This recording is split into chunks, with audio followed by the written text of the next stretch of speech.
এই ভিডিওটা 1 মিনিট 12 সেকেন্ডে হলেও এর ভয়াবহতা কিন্তু 1 মিনিট 12 সেকেন্ডে নয়, বরঞ্চ অধিক, আর তার থেকে অধিক। ঠিক তেমনি যেটা আপনি চোখে দেখছেন, এর থেকে ভয়াবহ কিছু আর হতে পারে না।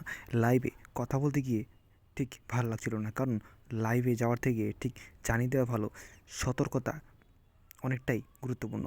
আর আমরা সতর্কতা না করে ঠিক ভিড় বাড়াচ্ছি এখানে। ওই ফায়ার সার্ভিসকে কল করা হয়েছিল, তারা যথাসময়ে আসার কথা বলেছিল, কিন্তু যে সময়ের কথা বলেছিল তারা সেই সময়টা পার করে ফেলেছে।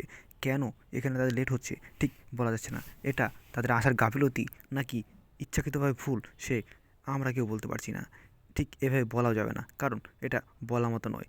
আর যার ক্ষতি হচ্ছে তার কম ক্ষতি হয়নি, ফজল নামে লোকটার ঠিক অনেকটাই ক্ষতি হয়ে গেল। আর এখানে যাতে সমস্যা না হয় সেজন্য, আর গাড়িগুলো এখানে বিপদে না পড়ে ওই রাস্তায় গিয়ে আর ফিরে না আসে সেজন্য সাধারণ লোকজন ব্যারিকেড দিচ্ছে। এরাই আশেপাশের আমাদের দোকানদার, আমাদের আশেপাশের লোক। আমি একটা মেসেজ দিতে চাই, যেখানে সেখানে আগুন ধরাবে না, তাহলে আপনাদের ভালো হবে, মন্দ হবে না।